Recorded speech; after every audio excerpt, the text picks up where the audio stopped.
Leicestershire missed the chance to close the gap on the Group C leaders in the Yorkshire YB40 as they lost for the third time in their last 4 outings, this time going down to Glamorgan by 34 runs at Grace Road.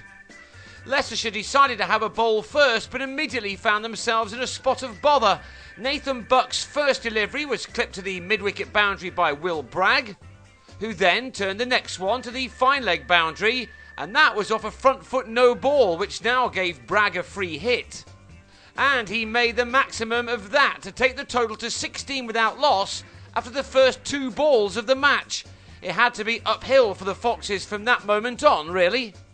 They still struggled for some while to make inroads into the Glamorgan batting lineup as both Bragg and Mark Wallace played some very attractive shots to give their improving side the perfect start.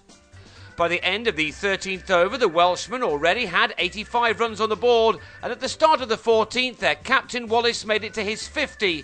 He'd needed only 42 balls for that, from which he'd struck 7 boundaries. It was the third time Wallace has made it at least that far in this summer's 40-over competition. He lost Bragg 2 balls later. On 33, he drove Jigger Nake out to the substitute fielder Angus Robson, the younger brother of the Middlesex opener Sam. That ended an opening stand of 86.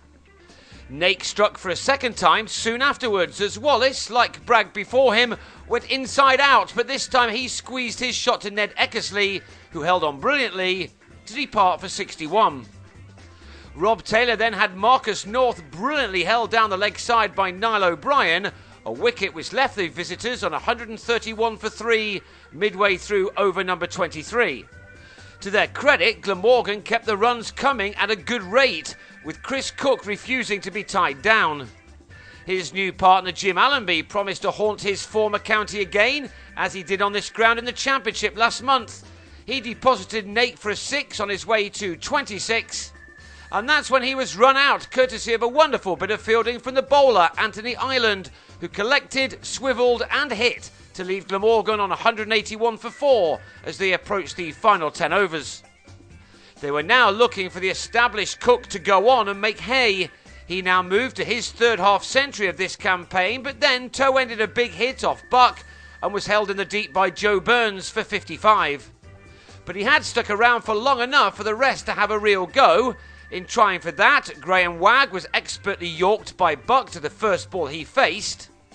Dean Kosker slapped Taylor out to Burns as Cook had done before him. And Murray Goodwin, after impressing with a 27-ball 41, pulled Taylor out to Shiv Thakur as the visitors just started to lose their way a little. But Will Owen and Michael Hogan made the most of the last 20 balls of the innings, in which the latter struck this 6 out of the 24 runs which were added, which took the total to 265 for 8 at the end of the 40. Until losing to Middlesex by 10 wickets at this ground, Leicestershire were going great guns in this competition. They were doing that by scoring plenty at the top of their order and needing 6.6 runs per over from the start. That's what O'Brien and captain Josh Cobb needed to do now. They made a decent stab at things with an opening partnership of 60 in the first 8.5 overs. But a flurry of wickets suddenly set the hosts back horribly. Cobb, who began this summer's tournament with 300s, was bowled by Allenby for 35. Greg Smith followed next ball, LBW the decision from the umpire.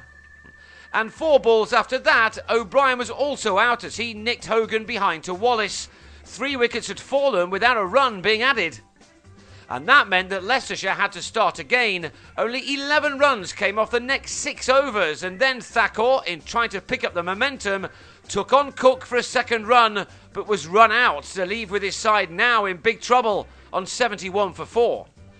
Burns and Michael Thornley tried to get things moving again, but Glamorgan kept on top, ahead of the latter's wicket, which came when he skied Kosker to Alex Jones at long off. The home side were now right behind the rate. With 15 overs left, they were still 150 runs shy of their target, and so Burns had no option but to put his foot on the gas. He hammered Kosker for a fierce straight 6, and then, 2 overs later, he belted Wagg over mid-wicket for another maximum. But he needed some support. Eckersley helped for a short while before he pulled Jones to Allenby, leaving the rest to get 113 off the last 10 overs. Burns was Leicestershire's remaining hope. He passed to 50 for the first time in this competition in his 5th innings off 69 balls. He'd had to start slowly with the wickets tumbling around him. But when he got to 71 off 77, he was held by Jones off Wag, and with him went any hopes for his side, who were now just beginning to fall away from the leading group. His dismissal came with 78 still required off the remaining 7 overs with only 3 wickets in hand. That became 2 when Ireland was run out by his fellow Zimbabwean Goodwin.